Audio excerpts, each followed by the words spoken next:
नीतीश जी, हमने उन पे आरोप लगाया, उन्होंने हम पर आरोप लगाया, लेकिन हम लोग एक घर के हैं, समाजवादी विचारधारा के हैं और हम आपको कह सकते हैं कि हर घर में झगड़ा होता रहा है, लेकिन देश के हालात को देखते हुए जो उन्होंने निर्णय लिया उसका हम लोग स्वागत करते हैं। और ये समाजवादियों की जो विरासत है, जो हमारे पुरखों ने हमको दिया है, हमसे कोई और नहीं छीनेगा।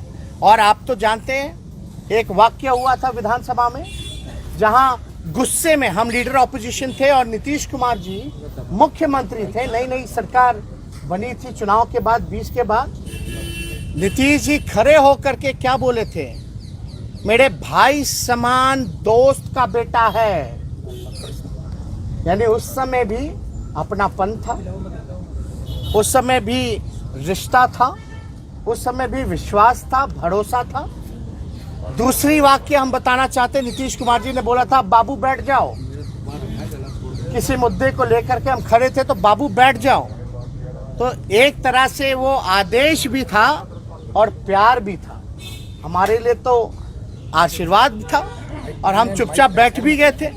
तो हम लोग भले ही लड़े हों, झगड़े हों, लेकिन जब नेशनल इंटरेस्ट का अगर कोई मुद्दा आता है तो हमारी जवाबदेही है। जब आप दंगा फसाद कराना चाहते हो, क्योंकि बिहार असेंबली में भाजपा के लोगों ने क्या कहा था, मुसलमानों से उनका वोटिंग राइट जो है वो छीन लेना चाहिए, तब जाकर के हम खड़े होकर के बोले थे किसी माई के लाल में दम नहीं जो मुसलमान भाइयों से उनका वोटिंग अधिकार छीन ले। हमारे देश की यही खूबसूरती है कि अलग अलग भाषा, अलग अलग हम पहनावा, अलग अलग राज है, अलग अलग खान पान है, लेकिन यही जो डाइवर्सिटी है इस देश की, यही इस देश की खूबसूरती है। तो इस अपने देश को बचाना है, इसलिए हम लोग पूरी मजबूती के साथ एक हुए हैं। इसके बाद आपका कोई सवाल? बीजेपी आरोप लगा एक में मंत्रिमंडल जो नया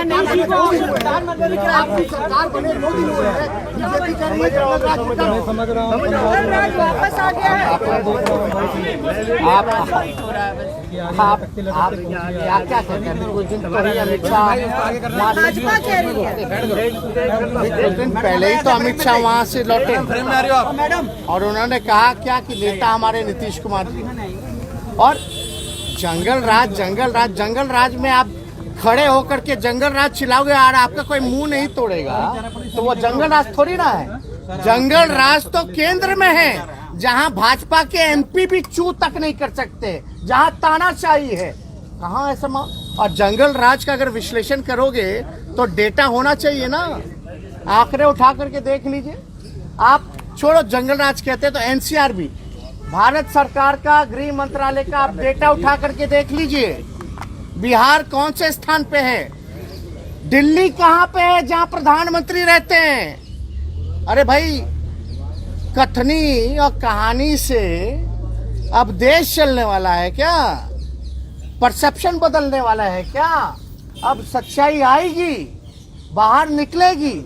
और आप देख नहीं रहे हैं, ये भाजपा वालों को हमने लाइन पे ला दिया। कैसे लाइन पे ला दिया? और जो समर्थित बीजेपी माइंडसेट के लोग थे, आज वो भी सवाल पूछ रहे कि रोजगार कब दोगे, कब आप बेरोजगारी मिटाओगे, 10 लाख का क्या होगा, जो असल मुद्दा है। अब भाजपा के लोग हमसे पूछ रहे हैं ना कि रोजगार का क्या हुआ।